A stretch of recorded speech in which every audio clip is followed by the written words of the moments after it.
அவரு தெலுங்கு நேரடி தமிழ் படங்கள்லாம் என்ன எடுக்குறாங்களோ, அவர் கான்ட்ராக்ட் போடும்போது, ம். எனக்கு ராஜேந்திரன் தான் பேசணும்னு கான்ட்ராக்ட்லேயே என் பேர பேர எழுதிருவாரு. சேர்த்துட்டாரு. யாரும் வேற யாரும் அவர் டப்பிங் பேச முடியாது. அவருக்கு பேசுறதும் ரொம்ப கஷ்டம். ம்.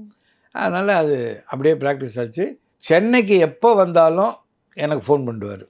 கிரீன் பார்க் ஹோட்டல்ல தான் தங்குவாரு. ம். நான் இங்க தான் இருக்கேன். ரூம் நம்பர் இது. நீ வா அப்படின்னு சொல்லிட்டு என்ன கூப்பிட்டு உட்காந்து பேசுவாரு.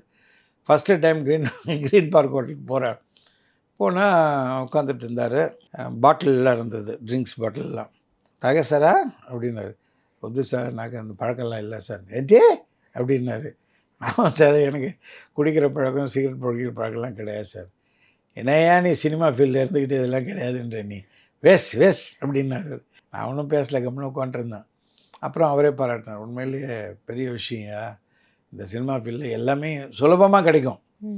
இப்போ நம்ம வெளியில் போய் பாட்டில் வாங்கினா கூட காசு கொடுத்து வாங்கணும். இங்கே அதை இந்த மாதிரி கொடுப்பாங்க. அதுவும் காஸ்ட்லி ட்ரிங்க்கு. அதுவே வேணான்னு நீ ரொம்ப ஸ்ட்ராங்காக நிற்கிறேன்னா ரொம்ப பெருமையாக இருக்கு அவனை பார்க்கும்போது அப்படின்னு ரொம்ப பாராட்டினார்.